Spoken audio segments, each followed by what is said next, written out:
welcome back to my floss tube. We're gonna get right into it because, like I said, time's a-wasting, ticking, whatever. All right, so this is my first WIP of today. This is Book Dragon by Needle Lot Designs. If you have not seen Needle Lot Designs stuff, you should definitely go and look at her designs. They're really beautiful. This is my start. I have the whole dragon in, and then there's a little stack of books that she's sitting on. The thing I love, Needle Lot Designs does a lot of animals and creatures. She has like a really beautiful graphic style. Someone, I think it was Becca is Stitching, said in her WIP parade that her style is very graphic, like her stuff looks like a sticker, and I think that's very true. She uses a lot of really bold color, bold outlines, and it looks really awesome. So here is my Book Dragon.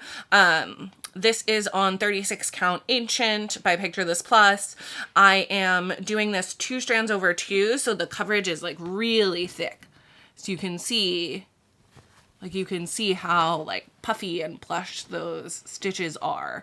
And that's because I wanted that super thick full coverage for the very graphic design style on this piece. So yeah, it's looking awesome. I cannot wait to get this done. The color, like I said, I'm really excited to get into the colors. The colors are beautiful. I'm going to finish the black outlining and then start coloring it in. So there's my Book Dragon. Oh, another note in this section, I did a pretty good job prepping the last few days. Today, I'm kind of tired and I want to get this done. So if you hear zipping and there's going to be a lot of reaching, I apologize for the zipping in advance. But I tried to get everything unzipped. Not sure if it happened. Let's see. Next up, we have Athena by Satsuma Street. This is a piece from a while ago. It was in a Black Needle Society box, I think. And it was charted in Cosmo. It looks like, actually here, I'll pull out the pattern and show you. It looks like this. There is a DMC conversion provided. Let me see. Yeah, so I'll cover the chart here. And you can see, so it is charted in Cosmo, but then there is a DMC conversion. So, but I decided to buy the Cosmo because several of them are variegated and I thought it would look cool. I have just started her. This is on a 36 count, I think, might be a 40 count piece of mystery linen by, I believe, by Jody from Steel City Stitchers. So it's Jody fabric. Here is my start. I just started on her face. You can see the variegation in the floss. It's looking awesome. I'm using 1 strand over 2. I think these are little X's. I think this is 40 count. She's going to be a really cute little piece. I love Athena. I like Greek mythology in general, but I particularly love Athena. Her goddess familiar is the owl. I love owls. I went to Bryn Mawr. Bryn Mawr College is a women's college, and Athena is sort of the patron goddess at Bryn Mawr. There's a statue of her in our great hall that people leave offerings to and stuff. So love her. I'm like a sucker for any sort of Athena pattern or an owl pattern. I'll basically buy any owl or Athena pattern that's out there. But yeah, I love that Satsuma Street one. So that's coming out cool. All right.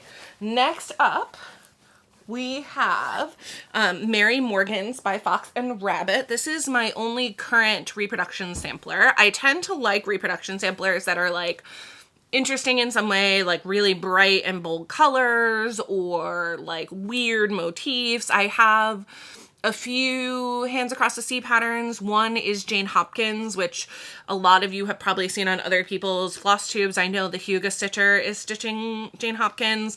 It's this crazy floral motif with a vase in the middle, and it's the whole middle section is basically full coverage. It's gorgeous.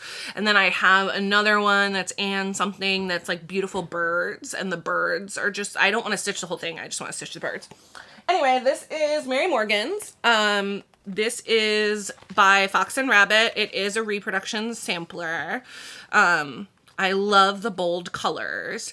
And even this photo does not do the color palette justice because it looks darker and less like poppy on this photo. So let me show you my start. I am stitching this on 40 count baked clay by Fox and Rabbit, which I believe is baked clay is definitely the called for. I'm not sure if it's called for on 40 count, but I wanted it to fit on a fat quarter. It really didn't on 36 count, so I went to 40. And here is my start. This is pulling a little bit cooler than it actually is and a little bit lighter than it actually is. The fabric is like a gorgeous reddish, medium like reddish brown. It's really pretty, this fabric. I was not sure about it at first. I thought maybe I would want a lighter fabric, but actually like the colors are looking really stunning. Hey, it matched my hair. The colors are looking really stunning on this. And here is the DMC that is called for on this pattern. So we're talking about like really beautiful, like pops of red, these like electric limey greens, like super bright teal. So really, really pretty DMCs. I'm excited to get back to stitching on this. She is a lot of stitches. So she big. You can sort of see, so I'm maybe halfway into the border and I'm halfway down the piece of fabric. Like this is going to take the whole fat quarter. So I think the stitch count, I ended up buying a digital copy because I wanted it in Pattern Keeper. And I think the stitch count is like over 60,000 stitches, like she big. If it's not, it's like between 50 and 60K. So the thing I really want to stitch on this is that rose in the middle. I have debated like stopping the full sampler, just stitching that rose in the middle on like another piece of fabric and then going back to the sampler and stitching the whole thing. Cause I do love like the alphabet is really, I love the colors in the alphabet. Like these flowers are cool. I like the birds. Like I do like the other motifs, but that rose is really what attracted me to this sampler. So it is tempting to just let this be a very long-term project and like focus on the rose, but every time I pull it out, I'm like, oh, I love it. I love the colors. So I do want to stitch the whole thing. So that is Mary Morgan's. Like I said, that's my one reproduction sampler. So I do have other reproduction sampler patterns, but I don't have any of them started yet. All right, next up we have Wild at Heart by Pixel Pixie Cross Stitch. For those of you who don't know Pixel Pixie, she designs a lot of smaller patterns, and I don't stitch a lot of smalls, but I really love her stuff. She's done a few, like, I don't know how to explain it, but they're like food creatures. They're like, you know, like, she did a pattern for the creepy carnival box that Starlight Stitchery did called Flossferatu, which is like candy floss, like, cotton candy for US folks. It's like cotton candy with like vampire mouth. They're really cute. Anyway, this is Wild at Heart. This is her contribution to the Hearts for Pam box, which was a collection put together by Cottage Garden Threads back in 2023. One of the women who's a big part of Cottage Garden Threads was having heart issues, and so they did this box, as like a fundraiser, and a lot of really great designers contributed patterns, and they used a floss palette of 10 Cottage Garden Threads flosses. And this is Wild at Heart. So it's an anatomical heart with all sorts of crazy patterns. I love it. Of course, I decided to start at the hardest part, which is like this, like leopard print, vein, artery, whatever that is, leading into the heart. But it's looking good. I'm stitching it on a scrap of some sort of Picture This Plus neutral. I believe it's 28 count. I am stitching it 2/2 with the called for Cottage Garden Threads, and here is my start. Yeah, I want to stitch a bunch of the patterns in the Hearts for Pam. I really liked a lot of them, but this was my favorite, so I decided to start it first. And here it is. I know this is going to be like a lot of fill-in, which is fine. yeah, this is a great piece for when I want something like chill, because I can just fill in. Although I will say, again, like I did choose to start with this section, which is like so many color changes and little like counting stuff for making sure that the pattern comes through. I haven't put in the dark like ring around the spots yet, but it's gonna look really cool, and I really enjoy stitching Pixel Pixies stuff. So, and I believe this is now available for purchase from Pixel Pixie. I know a lot of the Hearts for Pam patterns have been released. She does also provide a DMC conversion for that as well, if you don't want to use the Cottage Garden threads. Although, I do think part of what makes that cool is like all the variegation. So if it were me and I did not have the Cottage Garden threads, I would sub in other variegated flosses. All right, next up we have Yellow Submarine by Blackbird Designs, which is part of the Beatles, I think it's called the Magical Mystery Tour collection.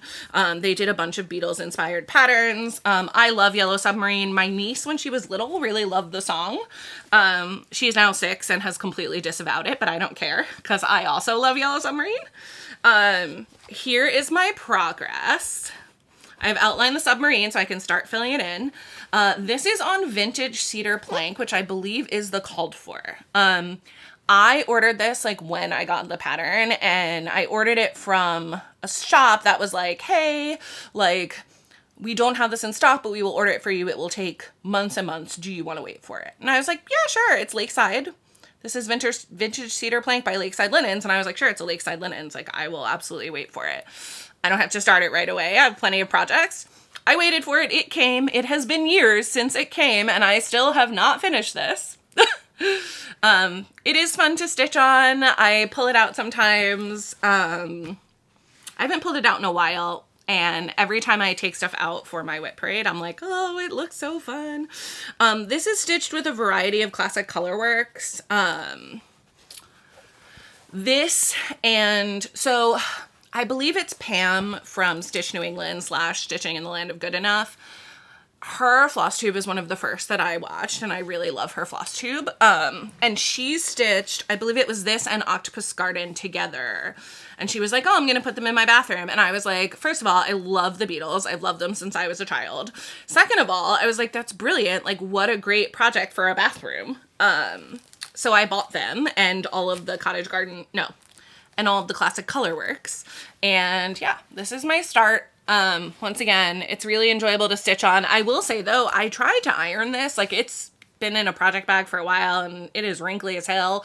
And this was like as smooth as I could get it, and it's still pretty wrinkly. I'm like a little nervous. I might have to like, I don't know, steam it or something to try and get it unwrinkled when I'm done, but I'm gonna leave it out of its project bag and like let it sit out for a while to hopefully like relax the fabric a little bit.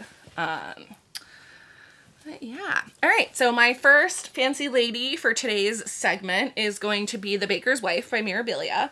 I am stitching this in a blue, like a Delft, it's actually all sorts of blues, but it sort of mimics like a Delft blue, like Wedgwood sort of, palette.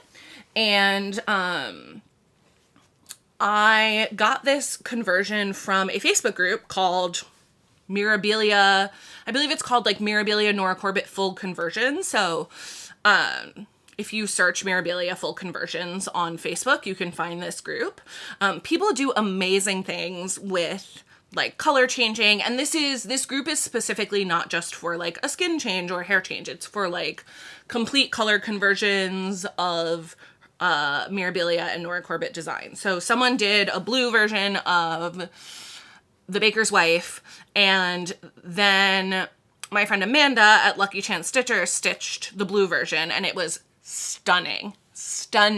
And I was like, oh my god, I have to stitch that. So I am stitching it in the blue version. I am stitching it on white. I think it's 28 count linen, might be 32, not sure. Here is my start. It is hard to see because it is very pale on the white, but it's looking beautiful. I also want to stitch, so the Duchess of Rouen is the other pattern that is like sort of like a sister pattern to The Baker's Wife. I also want to stitch her in the blue conversion. That has not been completed by anyone as far as I know, or if they have completed it, they haven't posted it. So that's going to be like me sort of using this as a guide to do the same thing. We'll see how that goes. I'm going to try it. We'll see. All right. Next up, we have Summer Quaker by Leela's Studio. I showed Spring Quaker earlier. This is the summer Quaker. I started this when Samantha, the Huga Stitcher, started her Live in the Sunshine Sal, which at this point I think was like 3 years ago. I also started this in the top left corner. Here is my progress. I am enjoying it. I have not actually stitched a ton of Quakers, but I find them really enjoyable. The Leela Studio ones are really nice.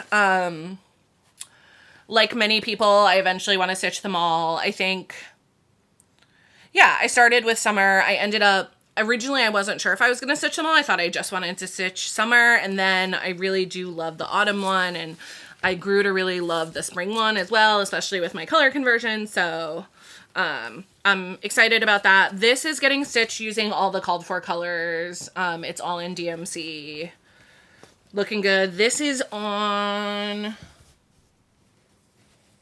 See, I never remember. One of them is on Milk and Honey, and one of them is on Cream and Sugar, and I never remember which one I put on which. So this is either Cream and Sugar or Milk and Honey by Fiber on a Whim. It's 40 count. And I'm stitching it 1/2 on 40 count. All right. Next up, we have the Heart Sampler by Bad Vibes. Bad Vibes Only. I love this sampler. I think it's really cool. I am stitching this, so it was originally shown stitched on like a pink color, and I am actually stitching it instead on a navy blue Lugana. And here is my start. Hold on, that's a little see-through. It's a surprisingly big pattern. I put it into Pattern Keeper, and I think it's like almost 16,000 stitches. Like, it's big. So there's actually quite a lot of stitching in it. Here is my start. I think it looks great. It's really popping on the navy blue. I like the contrast of the pinks and the blue. This color, this like, I think it's 304 is the majority of the stitching, and I really like the way that looks on the blue. So it's coming along good. Just got to keep working on it. As you can see, I primarily start things in the top left. I like to do that. I feel like it helps me keep my place. It makes sense to me. Like, I love to read. You read from left to right in English. So yeah, looking good. I will say I love Valentine's Day. It's one of my favorite holidays. And of course, I mean, I love pink, I love hearts, I love like the love theme. So, that is partially a Valentine's Day and also just like generally a heart really themed project. But as we get closer to Valentine's Day, like I love stitching Valentine's things. If I'm gonna stitch smalls, like I love Valentine smalls. So next up, speaking of Valentine's, is the Valentine's Quaker. This is the Valentine's Quaker by Primrose Cottage Needleworks. Now, I am stitching this on 40 count Sugar Cream Pie by Besitch Me. This is one of my favorite neutrals. I love this. It's like it's a tan neutral with a bit of a pinky kind of cast to it. I think it's really, really pretty. I own it in several counts. I own it in Ada, I own it in linen, and I have it in several counts. Now I am stitching this. It was originally called for in one variegated floss, I think Ripe Melon by Classic Colorworks. I am stitching this in a gradient by Color and Cotton. I don't think this gradient is available anymore. It was called the Bubblegum gradient. And I've shown this in previous Flosstubes. I showed it when I started it. Actually, I feel like this is a really good, I have my 5 gradient colors, like the strands I've used on here. So I have put in all 5 colors, and the idea is for it to be like a bit of an ombre. So here is where I'm at. It's not a big pattern at all. So here are the 5 colors that I'm using, the 5 flosses. You can see some of them are pretty close to each other, especially like 4 and 5 are close. They're not quite the same, but they are very close. And then here is my stitching. That is the bottom. So on the 40 count, it's quite small. I think it's like only like 3 or 4 inches. Hold on, I have a ruler here with my needle minder stuck to it. Let's see. It's not even 4 inches. So it is quite small on the 40 count. I am not sure if I love how small it is. I thought I would love like a really small Quaker.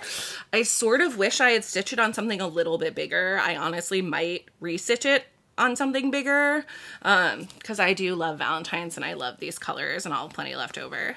But I love the way the gradient is looking. I have several other of the Primrose Cottage Quakers. They have seasonal ones, they have themed ones like Valentine's, they have Halloween, they have a honeybee one, they have a patriotic one. So I have a bunch of other color and cotton gradient sets, and I think I want to stitch them all in different gradients. But again, I haven't gotten there yet. I'm just starting with Valentine's and I'm gonna see. I'm really enjoying stitching it. I'm debating starting it over and doing it a little bit bigger. We'll see. Alrighty. Next up, let's see. This is a pattern by Rebel Stitcher Designs, Colleen. I showed another one of her samplers earlier. This is the Happily Ever After sampler, and it looks like this. I love it. Of course, in the spirit of giving no fucks, I am doing this I pulled like all of my crazy variegated flosses that I never know how to use, and I'm doing it in whatever colors I want. I have like I'm looking for I don't know where I put the project bag, but I have like a stash of fun variegated flosses that I put in the project bag, and I'm just sort of pulling what seems fun. I have a very small start on this. This is on a one-of-a-kind hand-dyed by Rolanda Ada. It is opalescent, and there is my start. I believe this is a Cottage Garden thread. I have no idea what my thread conversion is going to end up being. I'm just going with vibes. Hey, look, it matches my hair. But yeah, it's been fun to stitch. I like want to replace the border with something that I am more into. This piece is functioning as sort of like a spot sampler for me. I'm planning on pulling in elements from things that I like and just throwing them on there because, you know, I am giving no fucks and living happily ever after. So there you go. Also, spot the fabulous Audrey Chu Little Shop of Horrors needle minder that says feed me and tell me I'm pretty. Figured it went with the vibe. Alrighty. Next up, we have, let's see, I'm just sort of like grabbing things from this pile next to me. Next up we have, let's do another, let's switch modes and do another chatelaine. So last year at the first Queen City chatelaine weekend, I decided to start one chatelaine per day. So one on Thursday, one on Friday, one on Saturday. And my first chatelaine start at chatelaine weekend was Octopus Treasure Cave. I'll put a photo of it here. It is gorgeous. I decided to start it on Picture This Plus Phantom in 28 count. Now, I made a mistake. So, some of the chatelaines, many of the chatelaines, were released by Martina, the designer, in parts as like a mystery series or as like a class. And often there's a reason that she like released the parts in the order that she did. I decided to start Octopus Treasure Cave in a different spot than Martina started her releases. I really wanted the octopus positioned at a certain point on the fabric. The octopus is like the second to last step in the pattern. But I was like, I'm going to start with the octopus, so he's where I want him on the pattern, and then I will draw the rest of it around. Big mistake. Huge. Okay, let me show you. So, this is my start on Octopus Treasure Cave. Now, I already talked about how I love stitching chatelaines. They're really fun, blah, blah, blah. They are. They're awesome. And part of what makes them look so cool is that sometimes Martina does things like put in a ton of confetti or put things over one. And this octopus is so much confetti.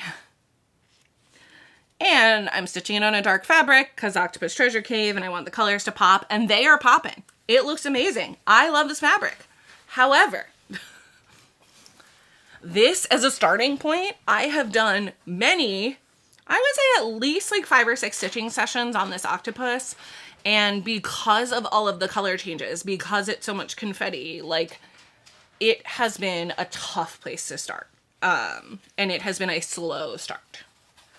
But I'm getting there. So here is my start. Here is the fabric. And you can see, because of how this is dyed, it has these beautiful rays in the fabric. And so I really wanted those rays to be hitting that octopus, which is why I chose to start with the octopus.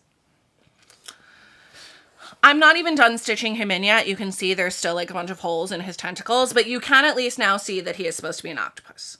Now, I did get to a point where I could count down from the end of one of his tentacles into the border, which was supposed to be the first section that you stitched. So the last time I stitched on this, I went to like the tentacles, I counted down, and I started stitching the border in. So now I have the option to work on the border, which is a lot more straightforward, or work on my confetti octopus. Like I said, it is going to be stunning. So just to show you, like, this octopus is looking amazing. This is 2 or 3 colors of DMC, 2 dinky dyes, and a water lily. And there's holes where there's going to be metallics, and there's beads that go on the side of the octopus, like on the tentacles, to be the suckers. And his eye, which goes right here, is like a fancy Jessica stitch. He is going to be stunningly gorgeous. Like, I'm excited to see him, but he was definitely a tough place to start. I should have listened to Martina, who is often correct in her patterns. Like, she'll like call for certain things or tell you to do things a certain way, and she is often right. But now at least I can stitch in some of the border and like give myself a little bit of an easier task when I'm working on this if I need a break from confetti octopus, like I said. So, but it's looking great. I love this fabric. Like, look at this fabric. Oh my God. And actually you can see, now I can tell which way is up because I finished the octopus enough, but when I first started, I put in an arrow so that I would know where the top of the fabric was. But like I said, look at this gorgeous fabric. And this is just, this is a piece of Picture This Plus. I think I bought it on 123 Stitch. Like I said, this is Phantom. So my 2 absolute favorite dark fabrics of all time are Phantom and Gothic. They are gorgeous. I found that Gothic has more purple in it often. The pieces that I've gotten anyway, Gothic has more purple. This is bluer. And you can sort of see like the rays in this are like navy blue, and then you have like the sort of lighter blues. It is just, this fabric is just stunning.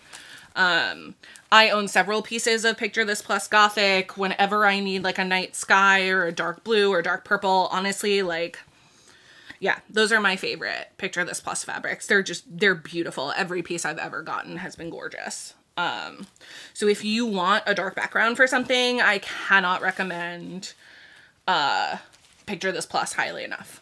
The other thing that I found out recently, so I like poked around for, I wanted a piece of crystal, which is the Picture This Plus name for opalescent. I wanted a piece of crystal Gothic in 28 count, and I could not find it anywhere. And nobody had it. I have not seen it for sale anywhere. And so I went on Half Moon Stitchery, which is, I believe, in the Carolinas somewhere. And I emailed them because they have all the Picture Plus colors like listed on their website. And I was like, listen, I know this isn't in stock, but like if I order it, you guys will order it and it will come in? And they were like, yeah, we'll order it for you. You just have to wait for it to come in and then we'll ship it. They do charge you when you initially order it. So they charge you when you put the order in, and then, you know, they ship it when they get it in. But I was excited because I managed to order this piece of Crystal Gothic. So I'm still waiting on it. I ordered it like just a couple of weeks ago, so I don't expect it for a while, but I'm looking forward to getting it. It's going to go in my stash for a specific project that I'm currently not sure. Right now, I'm not sure if I'm ever going to stitch it, but it's a beautiful piece of fabric, so I'm happy to have it. All right, next up we have another fancy lady. This is Woodland Fairy by Nora Corbett. Once again, we have the arrow on the top of the fabric, so that way I know which way is up. I have a small start on this. I started in the middle. So Nora Corbett's and Mirabilia's are an exception. I often start those in the middle, partially so I don't have to start with like the skin and the face, but I started in the middle on her dress. This fabric is Crystal Ball, which was a fabric of the month from Oak Crown Studios. And actually, I am using this fabric as suggested by Amy the Dyer. So when she sends her fabric of the month out, actually, this is the thing I love about Oak Crown's fabric of the month. When she sends out the fabric of the month, she often puts in like a little note as to like what inspired the fabric or what suggestions of what she thinks would look good on it. And she specifically mentioned Woodland Fairy for this fabric. And I was like, I think that'll look great. So I'm doing it. So there's one. Let's do another Mira here. This is Persephone by Mirabilia. This one I started at the top. Once again, ran into a lot of confetti at the beginning, but of course it looks stunning. This is on 32 count Skyfall Lugana by Fiberlicious Yummy Fibers. And here she is. I've actually gotten quite far on her. She is gorgeous. I love her. I'm not sure yet if I'm going to stitch in the background. I do think it looks really cool, and actually, because I'm using this dark background, I think it will give sort of like almost like a modified tone-on-tone look if I do the background, but we'll see. There is still a lot more to go. Again, this already feels like a lot of stitching, but she has a whole big dress over here to stitch in, filled with like beautiful teals, and there's like some more florals over here. There's a lot more stitching to go, but she's coming along gorgeous. I will say, so this is how the skin is charted. I stitch my skin 2/2. I do not stitch over one skin. I don't think it's worth it. I think it looks good 2/2. However, for whatever reason on her, it feels like the line in her skin is very harsh and that there's like a very distinct harsh line. I don't know why on my other Miras it has not bothered me. On here, I just am not into it. So I am considering pulling out some of this stitching along that hard line and putting in some blends so that it's a little bit of a softer transition. I'm not sure yet. I'm waiting to sort of finish stitching her and see how I feel about it. I will say, even holding it far away, and I'll show you what it looks like from far away. I think even holding it far away, you can really see the harsh line. So I do, ooh, and that gives a great view of how beautiful the fabric is. So I do think I'm going to end up pulling some of that out, although we'll see once I'm done with her if I have the patience for it. But, yeah, she's looking gorgeous. I love this fabric for her. I wanted a darker fabric. A, because I thought the white dress would pop, and B, because she's Persephone. She spends half her year in the underworld. She should have, like, a darker fabric for the underworld, right? Like, yeah. Duh. No, I'm just kidding. Yeah, I love the way she's looking on this. I am not afraid to put my Miras on colorful fabrics. I have, however, several times started projects and been like, this is not working, and change my fabric. And actually, here, I'll show My next Mira, this is a restart on a different fabric. So this is Lilith of Labrador. This is my favorite Mirror Mermaid thus far. But this is my favorite Mirror Mermaid. I love her because her skin is purple. That's her skin in there. It's like this purpley lavender color. She also has a massive teal tail, which I love. So here she is. Here's my restart of her. So like I said, I started her on this like really bold, crazy fabric and I loved it.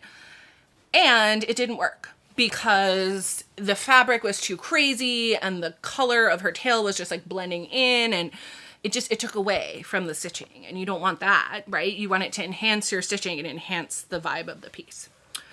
So here is my start on Lilith. She is probably going to be a gift to one of my, I love her. Like I would love to have her hanging in my house, but I have a friend who really loves mermaids, and like these are like her colors.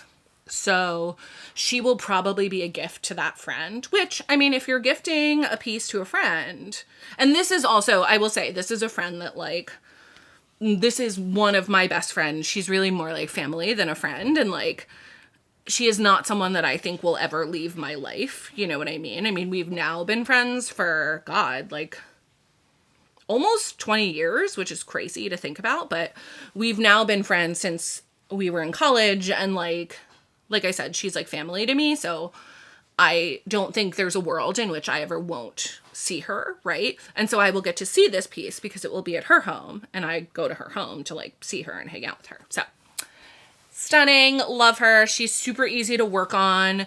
It's interesting because she is a mermaid with a massive tail, but she is also a smaller Mira. So like she's pretty thin. There's no background. There is the big tail, but actually the tail is a lot of block stitching because it's a lot of one of the water lilies. So yeah, she's gorgeous. Love working on her. Honestly, I love working on all of these projects. They're beautiful and I picked them for a reason.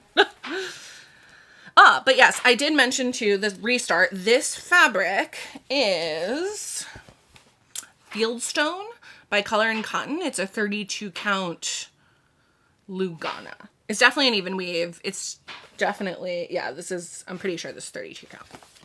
Also, if you hear noise in the background, my fiance, very excitingly, has taken up cooking, and he's making a delicious beef stew for us for dinner. I'm very excited. So that should be good. All right, that is those. Let's shift gears here. I'm going to show you another one of my travel pieces. This is Unhinged by Stitch Tits. Stitch Tits. They recently changed their name on Etsy, which makes me very sad because I loved them as Stitch Tits, but they're now Stitched Its. Anyway, this is Unhinged. I did start a hashtag when I started this called the Unhinged Stitcher Sal. I love it. This is a one-of-a-kind opalescent fabric by Hand Dyed by Rolanda. These are the called for DMCs for this pattern. I am planning on making some modifications to the pattern. Here, I'll hold this up over here and I'll put a picture of what this is going to look like what this looks like over here. So I'm planning on doing like a different fill in the letters, and I might sort of eliminate some of the like flower and smiley face motifs and some of the, I don't know, I might do some different things with the motifs, but I am using the original DMC palette, and currently I have only stitched in what is called for. Yeah, I'm loving it. This is a 36 count, even weave, Hand Dyed by Rolanda. I am stitching it 2/2, so like super plush. Believe it or not, this does actually work as a travel project for me, because what I will do is I will you can't see it right now because I've sort of completed everything that's on here, but what I will do is when I'm in a place where like I have good light or I want to focus, I'll like half stitch, and then it's a lot of block stitching. So I'll just fill in, and like now, right, I'm just going to fill in these letters. So like as a travel project, I just take whatever color I'm filling in the letters with and I just go. So it works. I keep it in a hoop a lot of the time, which is why it has that big ass hoop mark on it. I love it. It's really fun. I also have a really great Stitch Tits pattern that is like a half fish, half lake. It's like a fish wearing like a bikini, and it says like beach body or beach ready or something. It's really cute. I also want to stitch that. Yeah. Their stuff is like kind of cheeky and awesome and really fun. So definitely would recommend checking them out. Alrighty. Next up we have, let's do another chatelaine. We have my second start of chatelaine weekend. This is the Taj Mahal mandala. Now, it's interesting because I'm like a very bright colors person, but lately there's been something about softer pastels that's been really calling to me. And this is a very soft colored pattern. There's like a lot of pastels in this. It's really pretty. Yeah, it's really pretty. And I just found myself to be really drawn to it. It's also, so I love good food, but I am not a super adventurous eater, and I am very spice sensitive. Like, I grew up Jewish, eating very bland foods, and I'm very spice sensitive. But I've always wanted to go to India, and I've always wanted to visit the Taj Mahal. I just think it seems really beautiful. And so I was really drawn to this piece. The reason I talk about my like food stuff is because while I really want to go to India, like I don't know what I would eat there because, again, like very sensitive to spice, kind of a picky eater. I think I would really struggle traveling there, but I also think like it would be an amazing experience. So yeah, anyway, I am doing this on sort of a bit of a out there fabric pick. This is, I believe it's called Fairy Spring. Let me look for the tag in my bag here. Fairy Autumn is what it's called. It is an Oak Crown Studios fabric. I love it. I bought this piece so I had a different fabric in mind for this. And I wanted to do like a pink, I thought like a pink fabric would be pretty, but I wasn't sure. I thought maybe a yellow fabric would be pretty, but I wasn't sure because there's like a lot of pinks and yellows in this pattern. And then I saw this piece at Chatelaine Weekend and fell head over heels in love with it. And I thought it really would look like a sunset. You can here's a little sneak peek of the fabric. It's showing up like many fabrics do, like more sort of bold and modeled on camera than it does in person. Here is I've just started with the center mandala. Here is my start. Look how gorgeous. I think this is going to be just stunning on this fabric. Now, apparently, so someone who has been a stitcher for a long time, I don't remember, I think it might have been Jessie Marie, honestly, said that they at one point heard Martina say on a Zoom, like, that she really preferred chatelaines on plainer fabric, like, to really let the stitching speak for itself and shine. And I don't disagree, right? Like, I think when you use a plain fabric, your stitching really does shine. And also, sometimes you want the fabric to sort of shine along with the stitching or to sort of bring out a different aspect of the colors. And I just love this. I just love it. And the other thing too is, honestly, this fabric makes me happy every time I pull out this piece. I love looking at the color. I love the way the piece looks on it. Like, I just love it. It's just so pretty. And so in some ways, it's, even if this maybe would look better on white or on black or on like a plainer fabric, like the enjoyment that I get out of stitching it on this is worth it, right? And I do think it's going to look absolutely beautiful. I did realize, so I have so I have this chatelaine mandala, and then I have two more large chatelaine mandalas kitted on pink fabric. So I have the Paris mandala, which is also stunning, kitted on a blush opalescent, so that's a very pale pink. And then I have the Marie Antoinette mandala, which is like fans and shoes and sort of like girly fashion-y things. And that is kitted on Maggie/Kitty Whips, which is also an Oak Crown Studios fabric that's like a bright fuchsia. So I will have 3 huge chatelaines all on pink fabrics, and I am not mad about it. Anyway, so here is, like I said, here is my start. You can see, so I stitched a little arrow pointing to the top, so that way I know how to orient my fabric, because this is a symmetrical mandala. It's going to be four copies of the same thing all the way around, including, I don't know if you noticed, but you're stitching the Taj Mahal 4 times. Here we go. Let me go in front of my face. Yep. So you're stitching the Taj Mahal 4 times. It's going to be awesome. But yeah, so I stitched a little arrow in. I will cut that out, and it will be replaced with like a schmancy crystal or something, when I'm ready to bead her. So gorgeous, gorgeous, gorgeous, gorgeous, gorgeous. Yes, I keep showing it because it's so pretty. Okay.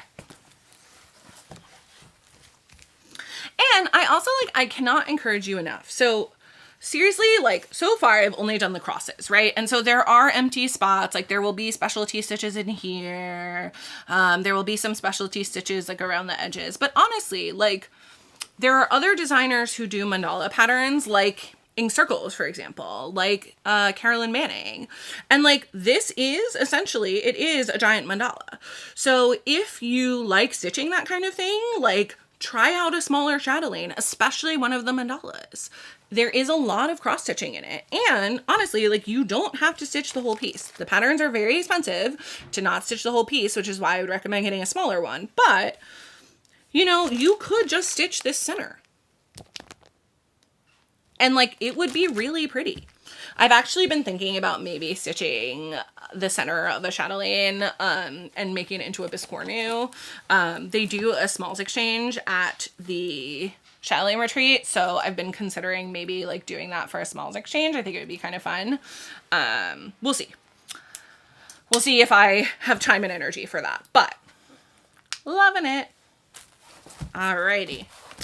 So next up, we have another piece that has been getting a lot of love recently. Again, I pulled it out getting ready for my WIP parade and got excited about it again. This next piece was a start at StitchCon this past year. I started it as a stitch along with Stephanie of Cross Stitch the Globe. I picked it out, and I initially started it on the called for color fabric, which is Pistachio by Fiber on a Whim. It was initially stitched on Ada. I decided to stitch it on 40 count linen. And this is Vintage Centerpiece and Bouquet by Pedal Pusher. And here it is. I love this piece. I love the colors. I love the floral. Again, this is like a mandala style piece, so although it's not completely symmetrical, it is across the horizontal line symmetrical. Very pretty. Yeah, I just think it's really pretty. And when I saw this photo, I thought that it was stitched on like a blue fabric, because the photo, it pulls sort of bluish. And then when I saw the called for, so this is pistachio linen. And this to me looks a lot greener. Especially in person, I think it looks like pretty green. Here, let me hold it up against the white. And I'm covering over my original start here, so I'm foreshadowing. So I did originally start this on the 40 count pistachio. Here is my little start from StitchCon. Now, it does look pretty. My thing with stitching on 40 count, and really stitching anything with one strand, is that sometimes you don't get the color payoff that you want. And that was my thing with this. So I looked at this and I was like, this is pretty. And the thing I love about this pattern is like that real pop of color. Now, maybe the mistake was doing 40 count and not 18 count Ada, which was actually the called for, or doing like 36 count linen. But I was just like, this is not the color payoff that I wanted. So I ended up going back and buying a completely different color. So this is, I believe it's called Lagoon. This is a Zweigart. Lugana. It is one of their standard colors. Like I said, I think it's called Lagoon Blue. It is a much bluer color, a much darker bluer color. And here is where I am at. Wha-bam! Okay. I love how this is looking. I love those yellows on this fabric. It is so pretty. I'm really, really happy with how this is coming out on this fabric. I love it. I love it on a bigger scale too. Like I like that it's like a little bit larger. Looking great. So here is my restart on Vintage Centerpiece. I don't have a goal on this one. It would be nice to have a lot of it finished by StitchCon because I'm going to see Stephanie, but I don't think she's going to have hers done. But yeah, it would be cool. It's not a ton of stitching actually. So like I finished these huge flower motifs and then the other motifs are all like pretty small.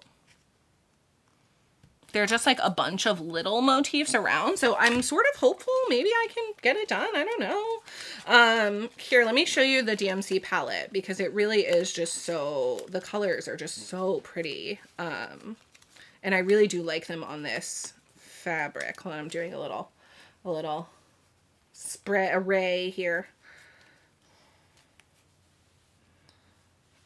There we go. So here's all the colors. And then look at them on this fabric. Ooh, look how good that looks. It looks so good. I'm debating switching out this darkest green for like a slightly paler green just to pop on this fabric. And I feel like it almost looks black in the light. It's not. It's like a dark green.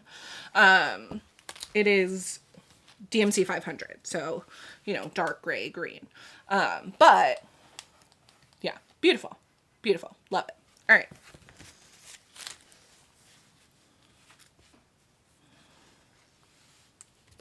Put my this is a little Ruby Star Society Melanie Miller needle miner. Very cute. Gonna put that back on there.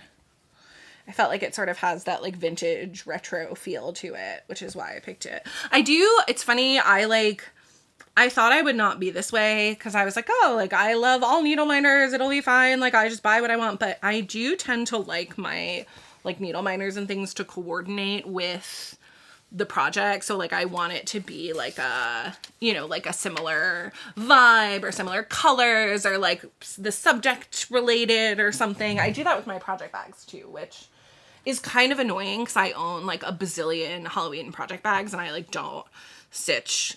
I mean, I stitch Halloween. I do not stitch a bazillion Halloween projects, but it's fine. It's fine. It's fine. Okay. Next up, actually, why don't I show my Halloween projects? So first, I'm not sure what this is called these days. I think at one point it was called A Little Magic. It's a Stitchrovia piece. I know you've seen it. Everything is better with a little magic. I'll put a picture of it, of course. Here is my start. I am stitching it on a piece of 28 count Lugana that I got in a Fabric of the Month club from Fangirl Fibers, so you can no longer get this fabric. I just wanted something that would be like dark night sky. I like it because I feel like it looks like the moon does when it's like behind clouds. I just have a little start. I made like a counting error up here, and I need to just fix that. I need to just put in a couple of stitches to like fudge that before I can keep going, and that's part of why I've stalled on this. I need to just do it. Yeah, I need to just do it. But here's my start. I think it's gonna look great on this fabric. All right, so that's one Halloween. I have so many Halloween projects because I love, like, so many Halloween patterns because I love them. Like I said, I only have a couple started. So there's this one, and then I also have, this is, I believe it's called Vintage Halloween Carousel, or, yeah, Vintage Halloween Carousel. This is by, excuse me, this is by The Witchy Stitcher. I'm sure you guys have seen it. It was a Patreon pattern. It is now widely available. Here it is. Here's my start. This is on some sort of Picture This Plus neutral. I believe it's 28 count Lugana. It's definitely Lugana. I believe it's 28 count. Here it is. I Franken-stitched the sides to keep it from unraveling. I also realized I was trying to start in the center of this piece. Also, note how I keep using my head as like a balancing thing for this board. Anyway, I tried to start this in the center of the piece of fabric. I didn't. I counted down. I do have enough room, but there's going to be a pretty small margin on the bottom. But I was thinking it actually looks kind of cool with this like Franken stitching. So I was thinking of actually like when I'm done stitching it, sort of cutting it closer and then finishing it like with these stitches along it, and either doing it as a patch or like putting it in like one of those floating frames. You can like see the edge stitching. I don't know, but I think it looks kind of cool actually. I love it. I love like the Witchy Stitcher did like a retro Halloween carnival piece as well, which I love. I have a thing about carousel. So when I was a kid, there was a small local amusement park near me called Nunley's that had an absolutely gorgeous carousel, so Nunley's is no longer, but they actually preserved the carousel and put it in a park on Long Island, which is where I grew up, because the carousel is like a piece of art. So carousels and amusement parks, but carousels in particular hold like a very special place in my heart. And I just think carousel horses are like really beautiful, and carousel animals are just really beautiful. So, in conclusion, I love a carousel horse pattern. I love a carousel pattern. So, I'm excited to keep stitching on this. Yeah, I just need to get to it. But it's looking good so far. I'm using all the called for. I'm going to use Sulky Glow in the Dark, I think, for the horse's skeleton. The horses, like the skeletons in the carousel horses. I'm debating putting glow in the dark in other spots, like on the bat, but I don't think, definitely skeleton horses. All right, those are my Halloween pieces. Next up, let's do, this is my one current Long Dog sampler on the go. I own many Long Dog sampler patterns. My first big finish was a Long Dog sampler that I have not seen many people stitch. It's called Epistle. Mm-hmm. I don't know. It was 28,000 stitches. I loved every minute of stitching it. I could not wait to start another one. This is my start on 2 Men's Morris. This is on 25 count Lugano 1/1. I actually bought this fabric originally to do a Long Dog on, to do Epistle on, got a different fabric for it, and ended up starting 2 Men's Morris on this instead. I am stitching it in DMC 825 because I bought a cone of it at one point. I don't know why, but I have a lot of 825, so I was like, whatever, I'll just stitch another Long Dog in it. I like the way it's showing up on this fabric. I feel very torn because I've talked earlier in this video about how I like larger X's / like lower count stitching. And I am stitching this 25 count 1/1. So it looks really nice. Like it looks really good, right? It's coming out nice. It's not hard to stitch, but I kind of wish the stitches were a little bit bigger. However, even on 25 count 1/1, it's going to be, I think, like 10 inches across. So part of the reason that I chose to start it on 25 count 1/1 is because it is a very large piece.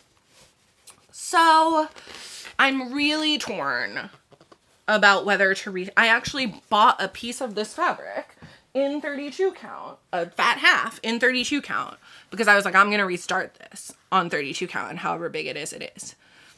But it does look really nice on this, and like it is a much more manageable size. So I'm not sure what to do. My heart is torn, which is why this has not gotten a ton of work. Like I said, I love Long Dogs. I have a bunch of them in my collection, a bunch of patterns in my collection. I'm thinking about starting another few this year because why the heck not? But yeah, I want to get back to this. I love this pattern. I really do, for a variety of reasons. And I love the colors that I chose. And like, I think the blue is looking really nice on this, but yeah, I don't know. I am torn about the size. Cause the other thing too is on 32 count, like this will be massive. You need a fat half to put this on 32 count. So it is very attractive that it will be small. Like, I wouldn't call it small, considering that it's still 10 inches across on 32, but smaller. Okay.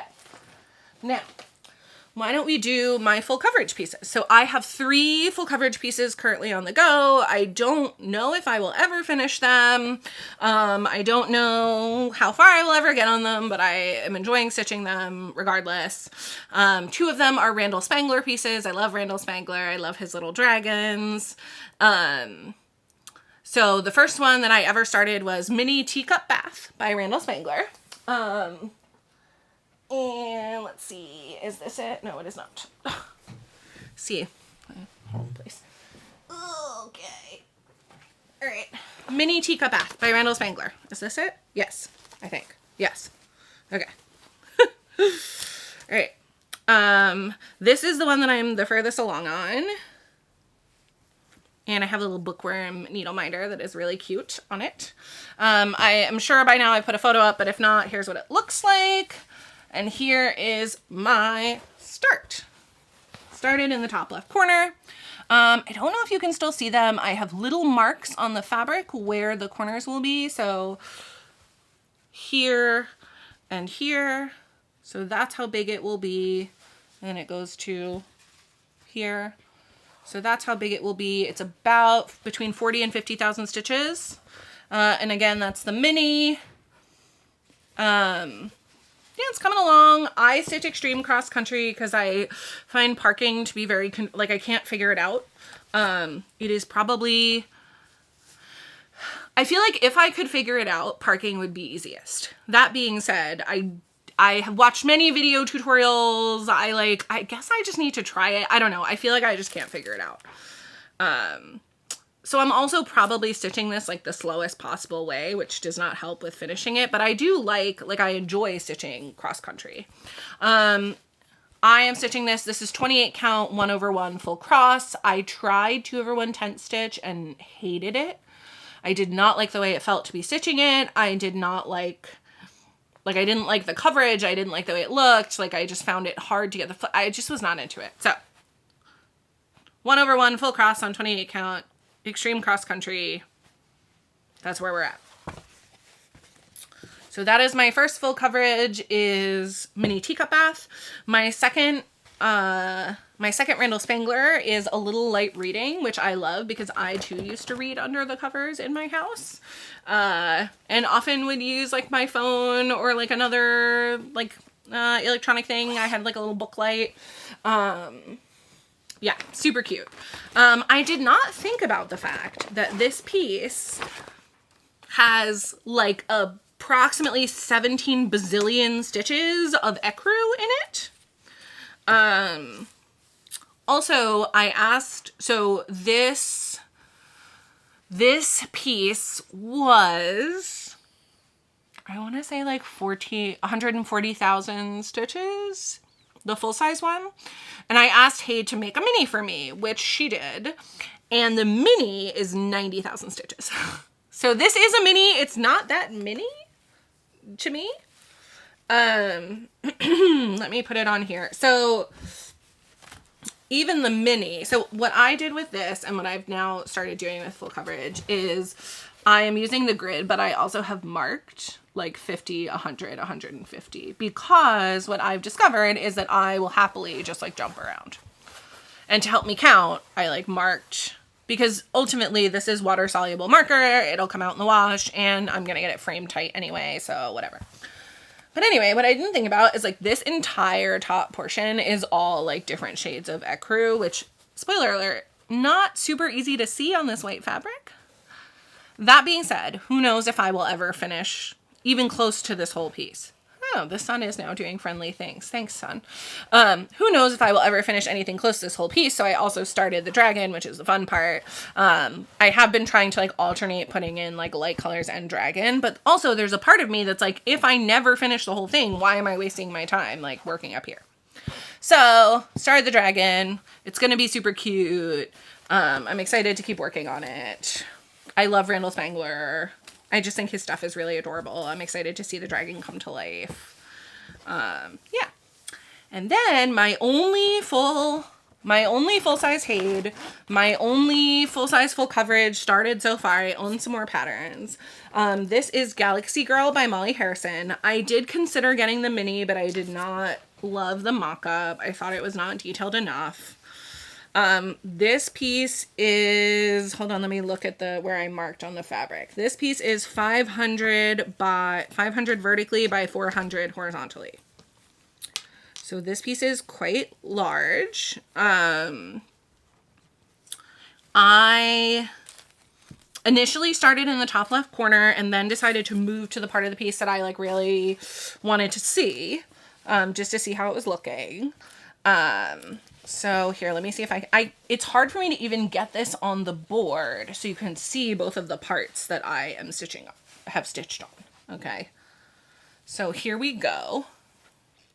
So this is the top left corner. This is the eye of the girl. And then you have my needle minder is off over here somewhere. But here we go. Here's my start. I've done, I don't know, maybe like 4,000 stitches. No, that can't possibly, that seems crazy that I've done I don't think so. I actually don't know how much I've done. But I've like filled in her eye and then her hair sort of falls across her face, and I figured I'm going to stitch out from here. And also I like pink, so I like started up there and then decided to move to here. So, but yeah, her eye looks great, gorgeous, very pretty. Loving that. This piece has a bunch of stitches in the color of her skin, which I think is 3778, maybe 3774, something like that. I don't know. I have a bunch of 3772. I don't know. I have like several skeins of it because it's like 8,000 stitches of her skin tone. At some point I will get to those, but for now I'm just enjoying. Again, I do extreme cross country. This is 1/1 full cross on 28 count. Don't know if I'll ever finish it, but I work on it when I want to, and it's enjoyable. And I am really enjoying seeing the picture come to life. It's very cool. So yeah.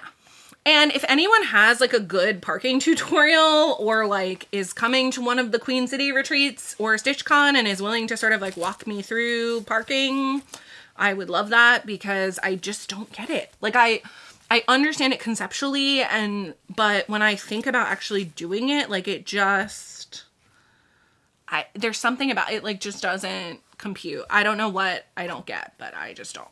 Yeah. Anyway, this is huge, like I said. So here is the top, then that blue mark is the bottom. So it's like a big piece, and then it's from here to here. So yeah, I mean, even with that eye, like it goes all the way to here.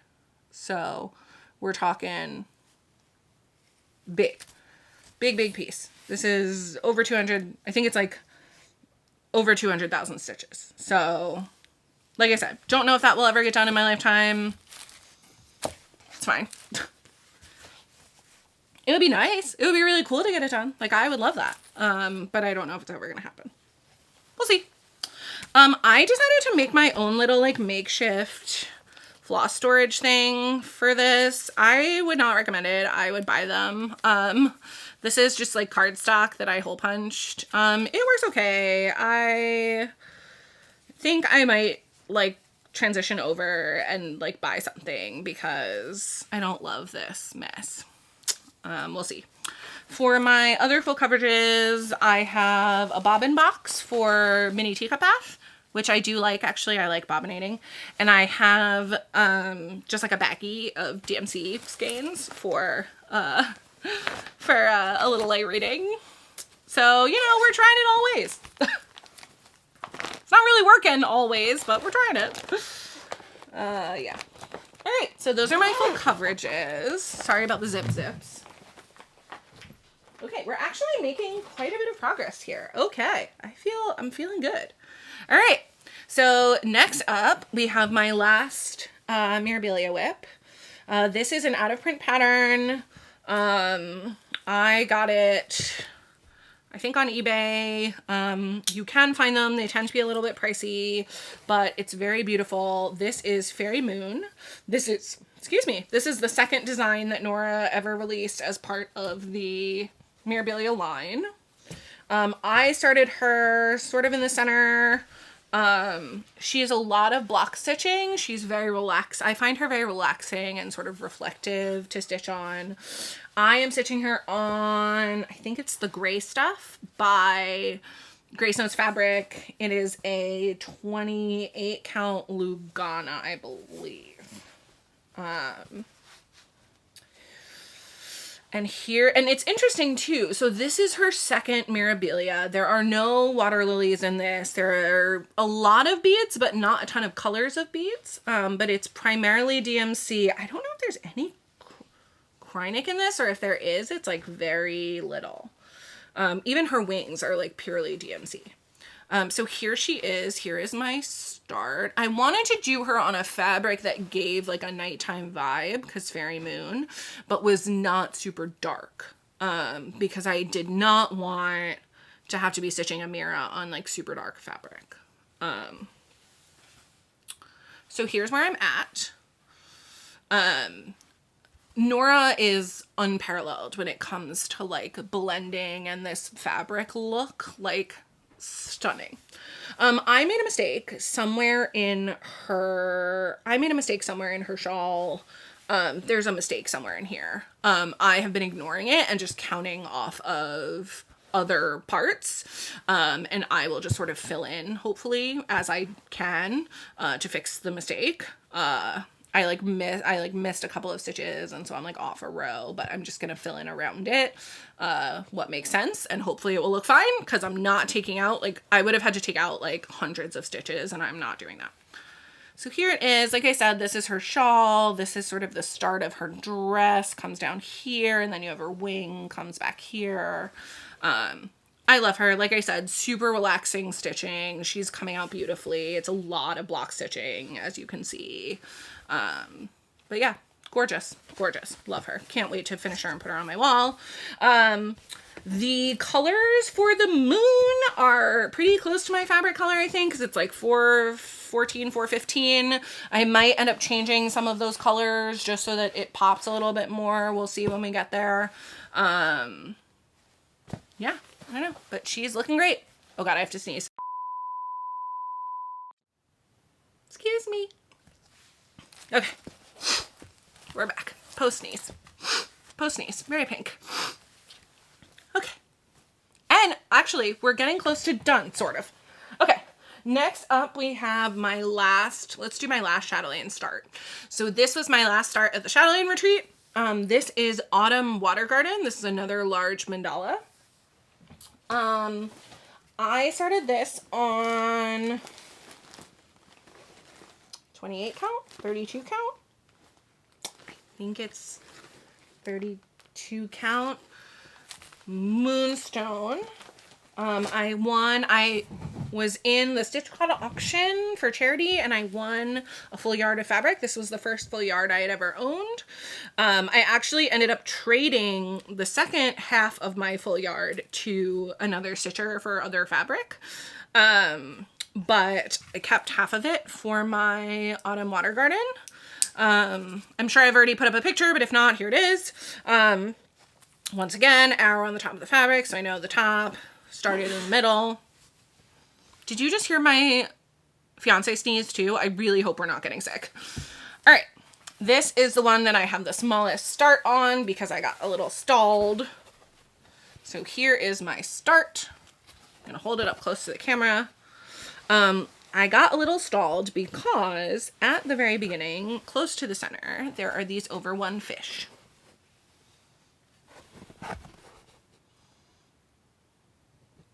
I have now completed the over one fish. They look amazing.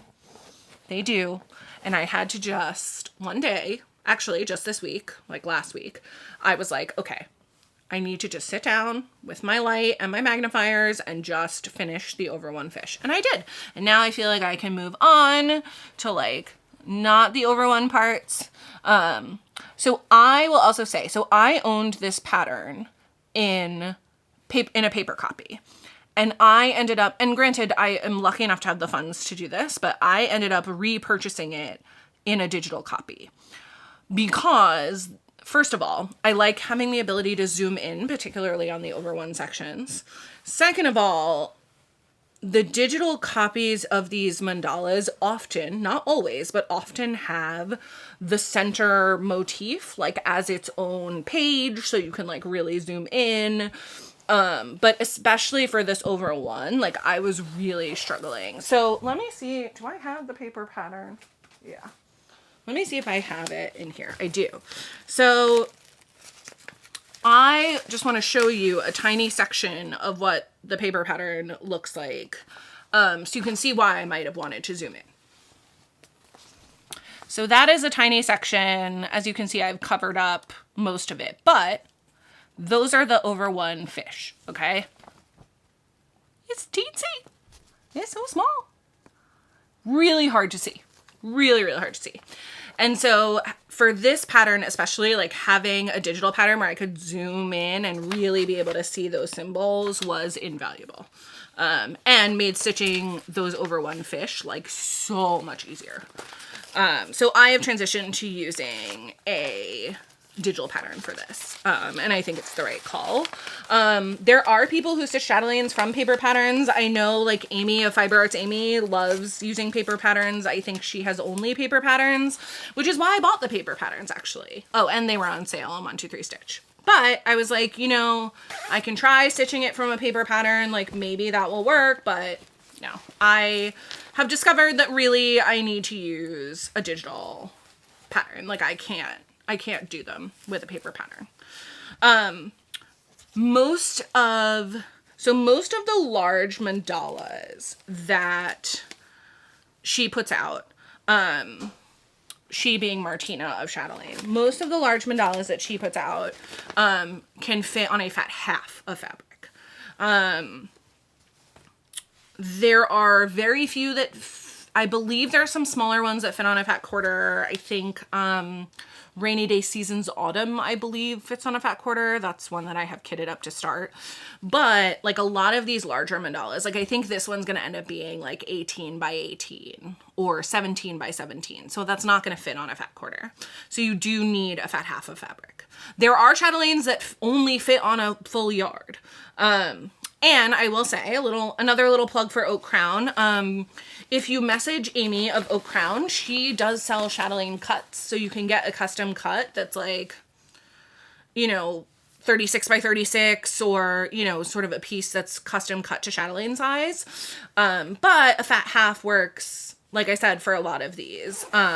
So a fat half of cross stitch fabric, for those of you who don't know, is 27 inches by 36 inches. So for a mandala that's like 20 inches by 20 inches, that works just fine. It is a bit of fabric management when you're stitching. I bought like hair clips, like the little ones, and I end up like scrunching up the fabric and putting it in a hair clip and sort of like tossing it aside. But you know, you can also use a grime guard. A lot of people use scroll rods. I don't know what's going to happen when I get to the beading because I don't have like a big scroll rod or like a stand that I can put that on. So we're going to see what happens when we get there, but we're not even close to there yet. So that's a future Allie problem. All right. Now, rounding up the end of this, we're at almost an hour and a half. I'm going to try and get this wrapped up. I only have a few more projects to go. So I'm going to try and get this wrapped up. Okay.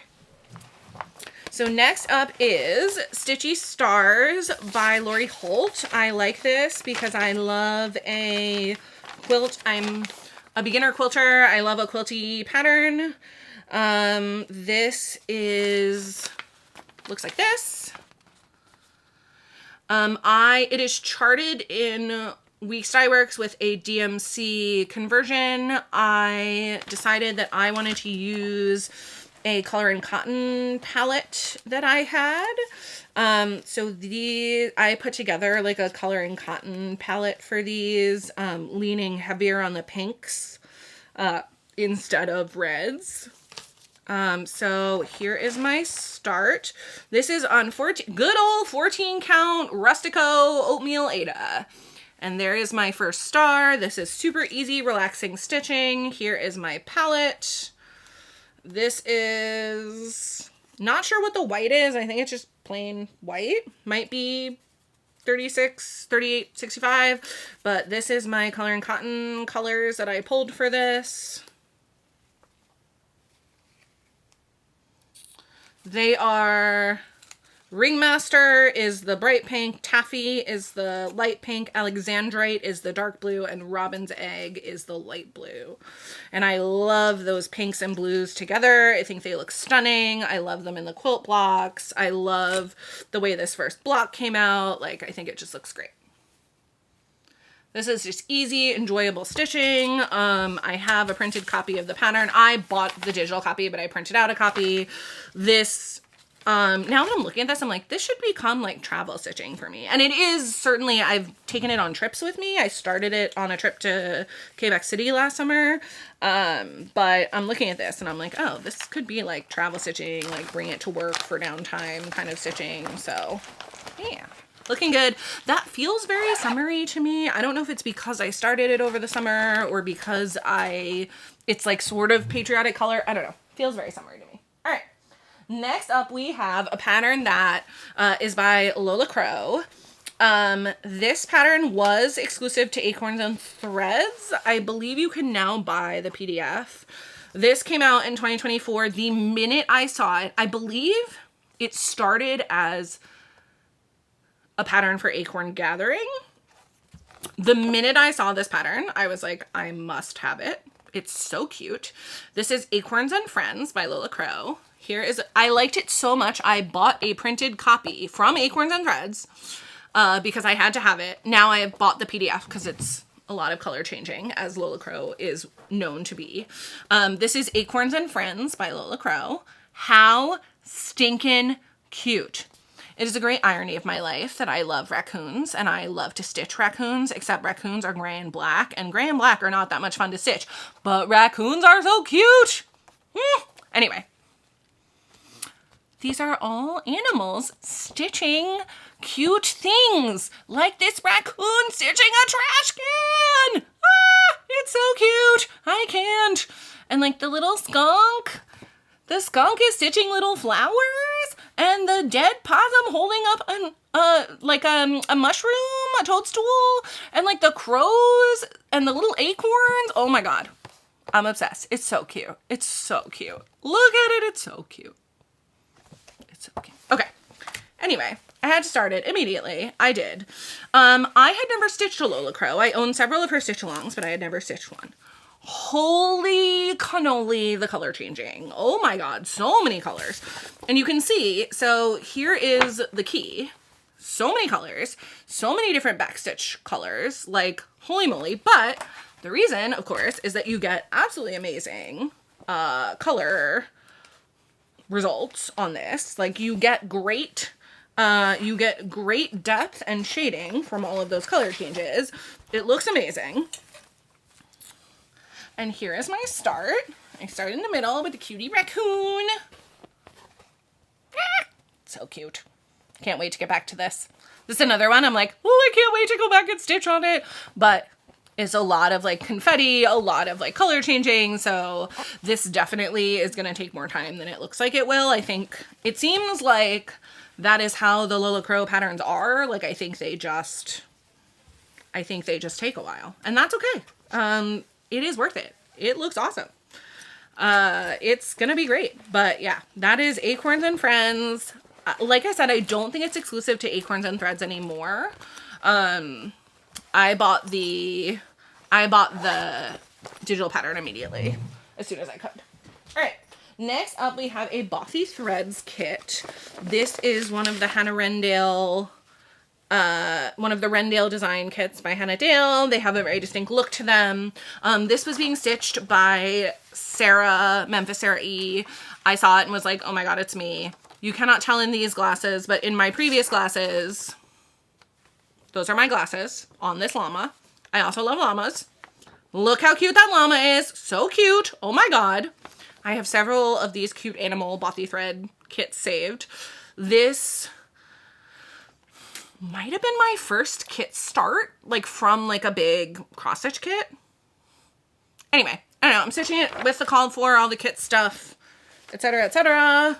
It is on like a basalt splash It's like Zweigart printed speckled fabric. I don't know. Here it is. Here's my start.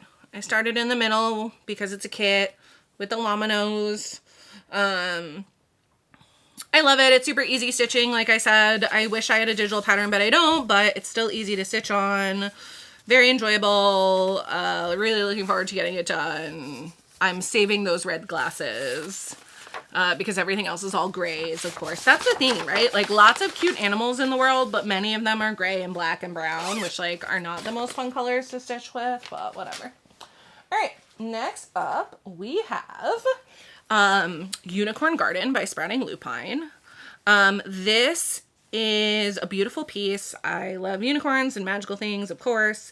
On the pattern, Sprouting Lupine actually encourages people to like add in metallics, add in beads, change colors, blah, blah, blah. So I'm definitely planning on doing that. Here is my start. It is on 28 count Jaslyn, which is a type of even weave, dyed by Needleworks by Jim. I believe it's called Deep Sea.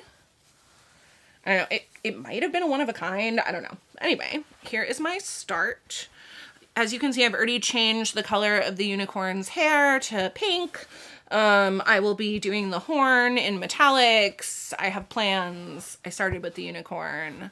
Not sure yet if I'm going to stitch like the bottom section in my initials. But yeah, I'm planning on just adding in a bunch of stuff as I go.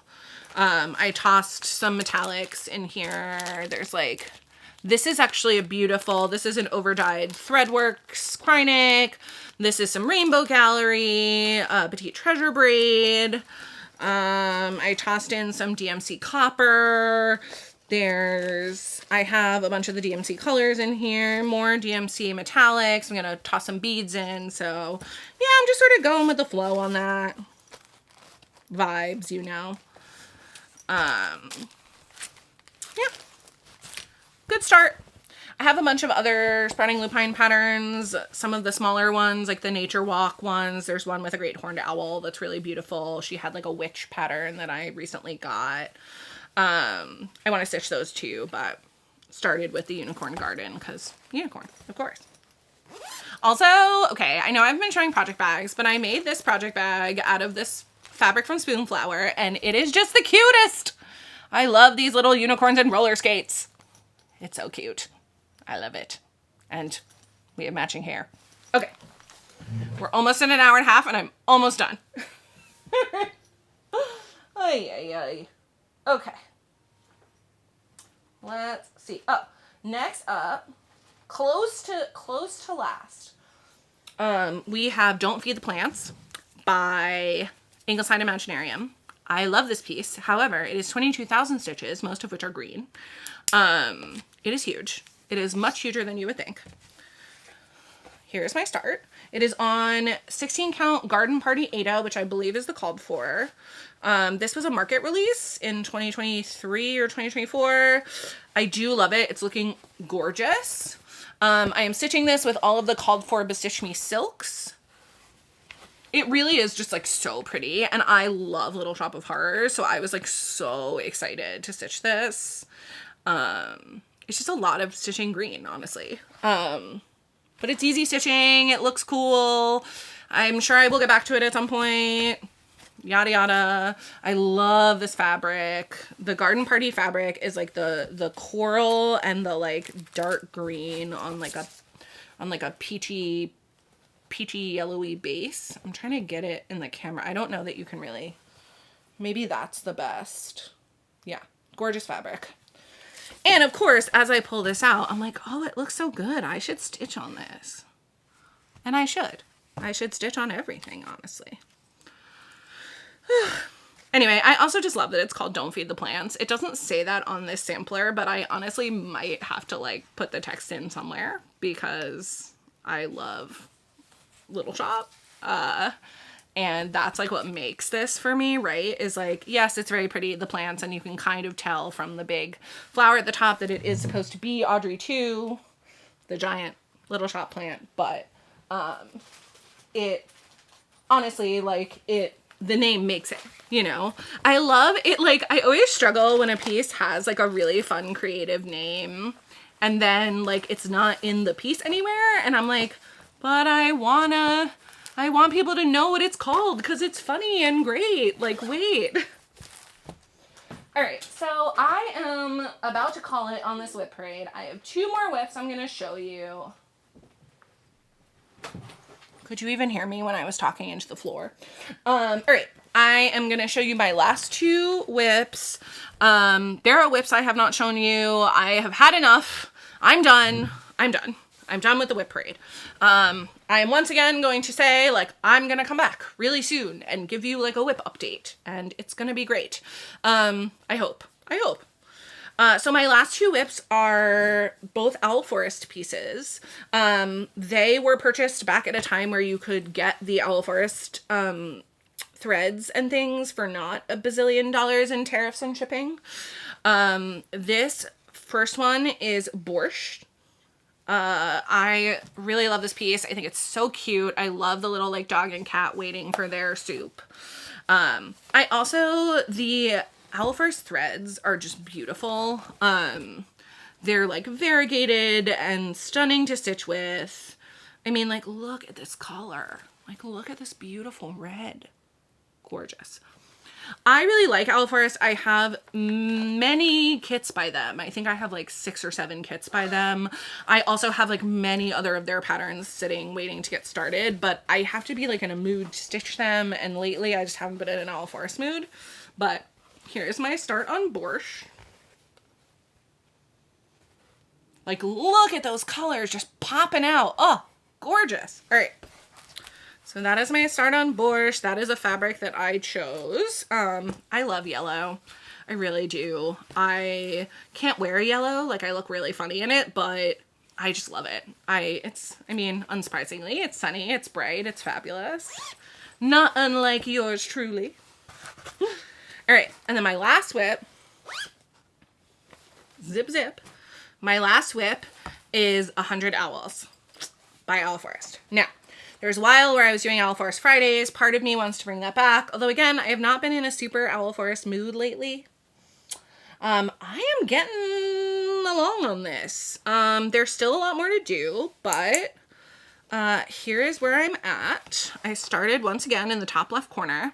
I will warn you, if you get kit fabric and if you have an Owl Forest kit, measure your fabric and really be careful, start in the middle, etc., because I know several people who have had issues with very tight margins on kit fabric. I'm pretty sure I'm gonna have pretty tight margins on this. I did start in the top left, but I think I like even counted across the whole way to like make sure I had enough space. So here's where I'm at. This is all kit materials, kit fabric, kit flosses. It's looking great. Now that I'm looking at it, I'm like, I have to get back to it. Looks so good. I love the Owl Forest variegated flosses. They're beautiful. Many people have stitched this. Many people are stitching this. Stitchy Sarah Reeds on Instagram, who I never remember. I think her Flosstube is Sarah's Stitchery. She is also stitching on this. She is stitching it on 40 count in DMC, I think. And it also looks just stunning. This pattern is beautiful. All of Owl Forest stitch-alongs are free. So you can actually get this pattern for free. So I would say, like, go get the pattern, even if you don't have the Owl Forest flosses. Like, the pattern is gorgeous, and you can pull your own variegated flosses, or you can stitch it in DMC, and it's still really beautiful. I also am thinking about restitching this center motif and as a gift for one of my friends, because it's just like a beautiful little piece, and it would look really nice in a hoop. Yeah.